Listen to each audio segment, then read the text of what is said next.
আচ্ছা, আমি আপনাদের কালার কোডের বিষয়ে একটু এখন বলি, তারপরে আমি জিনিসটা আবার রিপিট করব। এই বক্সের উপরে আমরা হচ্ছে মাউসের কার্সরটা নিয়ে যাব। মাউসের কার্সরটা নিয়ে যেয়ে আমরা হচ্ছে রাইট বাটন ক্লিক করব, দেন আমরা ইন্সপেক্টে ক্লিক করব। ঠিক আছে, ইন্সপেক্টে ক্লিক করলে আপনারা এখানে দেখতে পাচ্ছেন যে আপনাদের এখানে একটা ব্ল্যাক একটা বক্স চলে আসছে, তাই না? আমরা যে কালারটি ডিফাইন করেছিলাম, ওই যে কোডটা কিন্তু আমাদের এখানে চলে আসছে। So, ওই ইয়াতে আমরা এই বক্সের মধ্যে ক্লিক করব। বক্সের মধ্যে ক্লিক করার পরে এখানে দেখতে পাচ্ছেন আমাদের এখানে অনেকগুলা ইয়ে চলে আসছে। আপনারা জাস্ট এটা নিয়ে ঘোরাবেন, এখানে অটোমেটিক্যালি আপনার লাখ লাখ হাজার হাজার কালার গুলো আপনারা এখান থেকে ক্রিয়েট করতে পারবেন। কালার গুলা কোথায় ক্রিয়েট হবে? আমাদের আপনারা এই যে এখানে কোডের একটা বক্স দেখতে পাচ্ছেন কি, কালার কোডের এই জায়গাটাতে। So, এখানে একটু খেয়াল করেন, এখানে দেখেন আমি যখনই মাউসের ইয়েটা ইয়া করতেছি, অটোমেটিক্যালি আমাদের এখানে কালার চলে আসছে। সেই দেখেন, আমি যদি এখানে কালার কোডটা আমার পছন্দ হয়, এই কালার কোডটা আমি কপি করে নেব। এখান থেকে আপনারা হাজার হাজার লাখ লাখ কালার আপনারা ক্রিয়েট করতে পারবেন। ঠিক আছে, So, এই যে এখানে আমরা হচ্ছে এই জিনিসগুলা যদি একটু কমাই বাড়ায় নেন, এখান থেকে দেখবেন অনেকগুলা কালার হচ্ছে। এখান থেকে ট্রান্সপারেন্ট করতে চাইলে ট্রান্সপারেন্ট করতে পারবেন, এই যে জিনিসটা একেবারে রিমুভ করে দেওয়া যাবে। So, এইভাবে আমরা কাজগুলো করতে পারি। কেটে দেন, কেটে দিয়ে আমি হচ্ছে রিফ্রেশ দিলে কিন্তু ওটা চলে যাবে। So, ওই চেঞ্জটা আমাদের আনার জন্য এখন কি করতে হবে? আমাদের এই যে বক্সের এখানে যে ব্যাকগ্রাউন্ড কালারের এখানে আমরা কালার কোডটা পেস্ট করব, দেন আমাদের ওকে হয়েছে, আমাদের কালার কোডটা চলে আসছে। So, এইভাবে আপনারা হাজার হাজার lakh lakh colour code create করতে পারবেন নিজেরাই। এটার জন্য কোনো কালার কোড মুখস্থ করা লাগবে না। ওকে, আমি আজকের ইয়াটা আর একবার একটু রিভিউ করে দিব। রিভিউ করে আপনাদের হচ্ছে আজকে ক্লাস এখানে এন্ড করবো। আমাদের নেক্সট ক্লাসে এই যে সিএসএস, এইচটিএমএল, সিএসএস দিয়ে আপনারা এখন যে কোনো ডিজাইন আপনারা ক্রিয়েট করতে পারবেন না এরকম। যদি কেউ বলে আপনাদের ডিজাইন করে দিতে, আপনাদের এই সব ডিজাইন যদি আপনাদের জানা থাকে, যে কোনো ডিজাইন ক্রিয়েট করতে পারবেন। এরপরে আমরা ওয়ার্ডপ্রেস ডেভেলপমেন্টে চলে যাবো। আপনাদের একটা এক্সাম হবে নেক্সট ক্লাসে, এইচটিএমএল সিএসএস বেসিক এর উপরে এগুলা যেটুকু শেখানো হয়েছে। তারপর আমরা একদম ওয়ার্ডপ্রেস দিয়ে ডিজাইন থেকে শুরু করে ডেভেলপমেন্ট, সিকিউরিটি ফেস থেকে শুরু করে এভরিথিং, আমাদের মেইন যে কাজটা, আমাদের কোর্সের মেইন যে ডেভেলপমেন্ট, ওটা আমরা ওয়ার্ডপ্রেস দিয়ে শিখি। ঠিক আছে, সো প্রত্যেক ক্লিয়ার? সো এই জিনিসগুলো আমি এখন আরেকবার একটু ইয়া করে দিচ্ছি। আপনারা সময় পাচ্ছেন, সো নেক্সট ক্লাসে প্রিপারেশন ভালো করে নিয়ে আসবেন। ওকে, এই সেকশনের এখানে এসে আমি ফার্স্টে সিএসএস দিয়ে একবার আপনাদেরকে ইয়া করে ডিজাইন করে দেখালাম ব্যাকগ্রাউন্ড।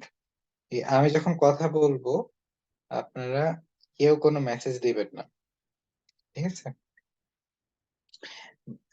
বোঝার চেষ্টা করবেন।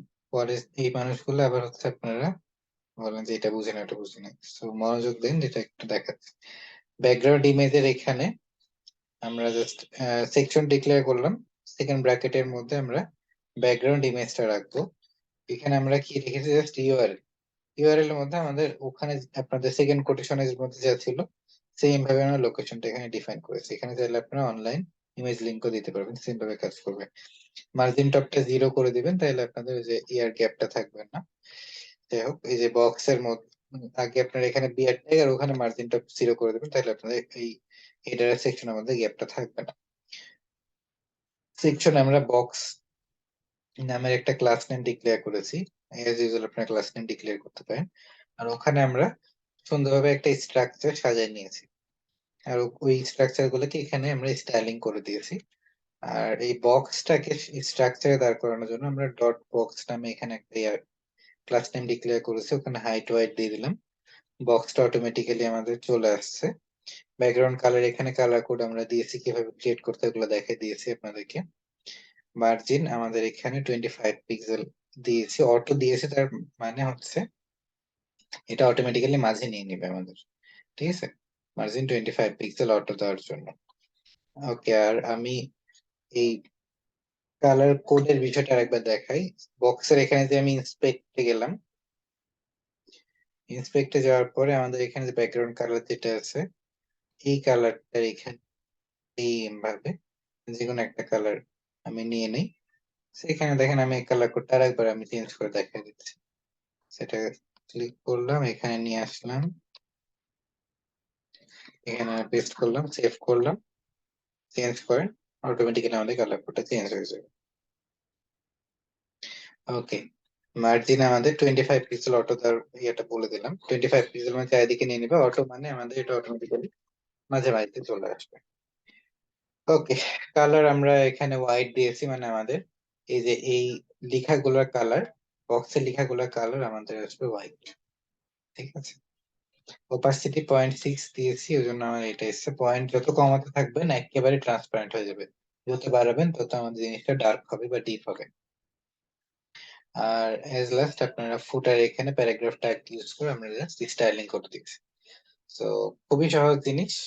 আর আপনারা যে কোনো ইমেজ রিসাইজ করতে পারবেন আপনাদের ইয়া দিয়েই। ঠিক আছে, পেইন্ট সফটওয়্যার দিয়ে, এটা বিল্ডিং সফটওয়্যার। তো প্রত্যেকে কাজগুলো একটু ভালো করে দেখে আসবেন। আমাদের নেক্সট ক্লাসে এগুলোর উপরে আপনাদের একটা পরীক্ষা নেওয়া হবে, এই পরীক্ষাটার মার্কস কিন্তু যোগ হবে। তো প্রত্যেকে একটু ভালো করে কেয়ারফুলি জিনিসটা ইয়া করবেন। তো এটা খুবই একটা ইজি এক্সাম। ঠিক আছে, তো এখানে প্রত্যেকে মার্কস তুলে নেওয়ার চেষ্টা করেন। আমাদের একদম এটার পরে একদম ফাইনাল এক্সাম হবে একটা, একেবারে সবার লাস্টে। তো এটা খুবই সহজ আর সিম্পল এক্সাম। তো এটা আপনারা খুব ভালো করে করার চেষ্টা করবেন। রেকর্ডিং ভিডিও দেওয়া আছে, রেকর্ডিং ভিডিও দেখে আপনারা প্র্যাকটিস গুলো করলে আশা করি আপনাদের কোনো প্রবলেম থাকবে না। ঠিক আছে, তো এইটাই। আমি আজকে ক্লাস তাইলে আর বেশি লং করছি না, যেহেতু আপনাদের এই জিনিসগুলো আমি প্রবলেম সেশনে নিয়েছিলাম। আর মেইন জিনিসই যেহেতু আমাদের শেখানো হয়ে গেছে, তো এটাই। ওকে, সেকশন ইমেজের সাইজ, হাইট ওয়াইটের যেটা আমরা হচ্ছে পেইন্ট সফটওয়্যার দিয়ে আপনারা করতে পারবেন। হ্যাঁ, তো পেইন্ট সফটওয়্যার দিয়ে আমরা ওই জিনিসগুলো ঠিক। আর ওই হাইট ওয়াইটটা আপনি কত দিবেন ওটা দেখবেন কোথায়, সেটা আমি বলে দিচ্ছি আরেকবার। সেকশন হাইট কত দেওয়া আছে? 491। তার মানে আপনি ওই ছবির হাইট দিবেন 491। ঠিক আছে, আর ওয়াইড দিবেন কত? আমাদের 1536। তাহলে দেখবেন অটোমেটিক্যালি আমাদের সেকশনে একদম স্ক্রিন ফিট হয়ে গেছে। Abdur Rahim, clear? Okay, so thank you so much everyone. আপনাদের আশা করি আর কোনো কনফিউশন নাই। So okay, so best of luck, সবাই ভালো করে প্র্যাকটিস করেন। আর ইনশাল্লাহ আপনাদের প্রত্যেকের এক্সাম ভালো হবে, আমি তো থাকবোই। তো প্রত্যেকে ভালো থাকেন, সুস্থ থাকেন। আমাদের নেক্সট ক্লাসে আবার দেখা হচ্ছে ইনশাল্লাহ। নেক্সট ক্লাসে আমাদের পরীক্ষা হবে, তো প্রত্যেকে সেভাবে প্রিপারেশন নিয়ে আসবেন। প্যারাগ্রাফ ট্যাগের মধ্যে আমাদের H1 ট্যাগটা দিলাম জাস্ট আমাদের জিনিসটা যেন হাইলাইট হয়, নাথিং এলস। ঠিক আছে, তো H1 ট্যাগের মধ্যে আমরা আবার সাজালাম না, তো প্রত্যেকটা ট্যাগকে স্টাইলিং করলাম। ঠিক আছে, জিয়াউর রহমান। তো H1 ট্যাগ না দিলে আমি ওটা আলাদা আলাদা ভাবে প্রত্যেকটা সাজাতে পারতাম না। ওকে, সো ঠিক আছে, আজকে ক্লাস এখানে শেষ করা হচ্ছে। সবাই ভালো থাকেন, সুস্থ থাকেন। আমাদের নেক্সট ক্লাসে দেখা হচ্ছে ইনশাআল্লাহ। নেক্সট ক্লাস আমাদের এক্সাম।